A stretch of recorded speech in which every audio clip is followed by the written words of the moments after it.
हर हर महादेव। 15वां अध्याय देश काल पात्र और दान का विचार।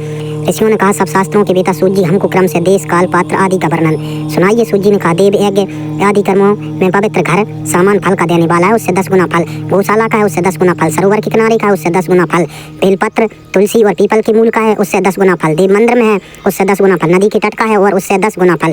तीर्थ नदी के तट का है, तीर्थ नदी से 10 गुना फल। सत गंगा नदी के तट का है, गंगा, गोदावरी, कावेरी, ताम्रपानी, सिंधु नद, सरयू और रेवा ये सतगंगा कहलाती हैं। सतगंगा से 10 गुना फल। समुद्र के किनारे का है और उससे 10 गुना फल। पर्वत की शिखा का है, अथवा जिस स्थान पर मन देव यज्ञ आदि कर्म करना चाहते हैं उस स्थान को सर्वोत्तम समझना चाहिए।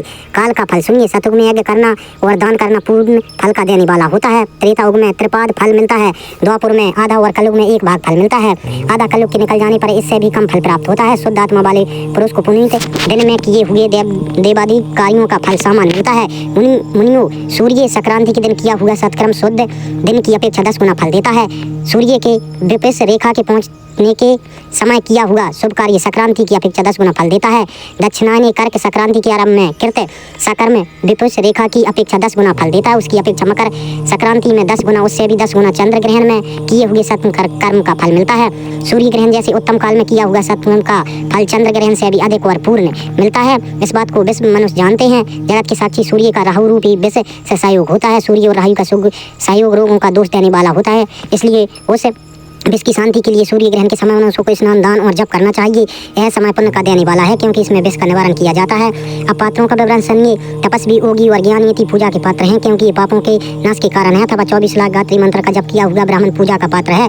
भरपूर्ण फल और भोग का देने वाला है। आदि वेद ज्ञाता ब्राह्मण को तब दान दिया जाए तो दाता स्वर्ग में दिव्य भोग भोगता है। सोमवार से शनिवार के दिनों में उन्हीं बारों के गुणों के अनुसार फल जानना चाहिए और उन्हीं बारों की दान विधि रविवार के सामान जाननी चाहिए। रविवार को 100 ब्राह्मणों को दान देने वाला मनुष्य लोक में 1000 वर्ष तक निरोग, सहस्त्र ब्राह्मणों को दान देने वाला मनुष्य 10,000 वर्षों तक निरोग रहता है। इसी प्रकार सोमवार से लेकर शनिवार तक बारों में दान विधि समझनी चाहिए। रविवार को गायत्री मंत्र जप किए हुए 1000 ब्राह्मणों को अन्न देने वाला मनुष्य सत्यलोक में निरोग रहता है। बुद्धि की इच्छा रखने वाले मनुष्य को बाल कन्याओं को सरस्वती समझकर दान देना चाहिए। भोगों की इच्छा करने वाले मनुष्य की उपतियों को लक्ष्मी समझकर दान देना चाहिए।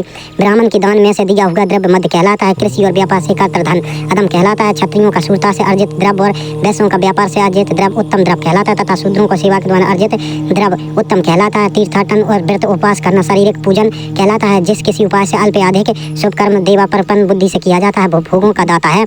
इस बार परम बुद्धि से की हुई दान से मोक्ष मिलती है। जो मनुष्य इस अध्याय को पढ़ता, सुनता और सुनाता है उसी धर्म बुद्धि की प्राप्ति और ज्ञान की सिद्धि हो जाती है। हर हर महादेव।